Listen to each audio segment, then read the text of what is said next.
আসসালামু আলাইকুম বিজ্ঞ আইনজীবীগণ। অটো এসএমএস সার্ভিস সিস্টেমে বেশ কিছু আপডেট আনা হয়েছে, গুরুত্বপূর্ণ আপডেট। আপডেটটি হচ্ছে, আগে অটো এসএমএস সার্ভিসটি অ্যাক্টিভেশনের জন্য আলাদা করে সেটিংস করতে হতো। যে মামলাটায় আমরা অটো এসএমএস পাঠাতে চাই সেই মামলাটার এখান থেকে সেটিংস করে দিতে হতো।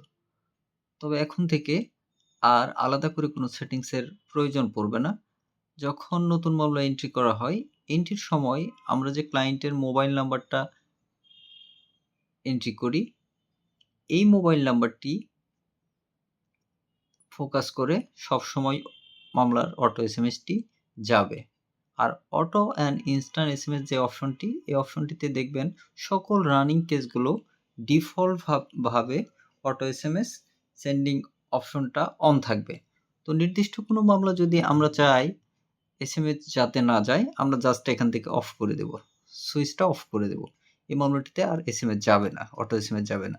আবার কখনো প্রয়োজন বোধ করলে অন করে দিলে এসএমএস যাবে। ডান পাশে যে ইনস্ট্যান্ট এসএমএস এর যে কলামটি দেখতে পাচ্ছি, এইখানে সেন্ড নাও ক্লিক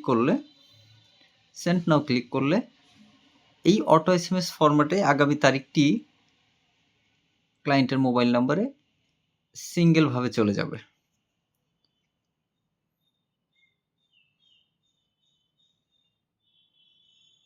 আশা করি এই আপডেটটি সকল বিজ্ঞ আইনজীবীদের জন্য অত্যন্ত গুরুত্বপূর্ণ এবং সহায়ক হবে। আচ্ছা, এ পর্যন্তই। ভালো থাকুন, লার্নের ডায়েরির সাথে থাকুন। আসসালামু আলাইকুম।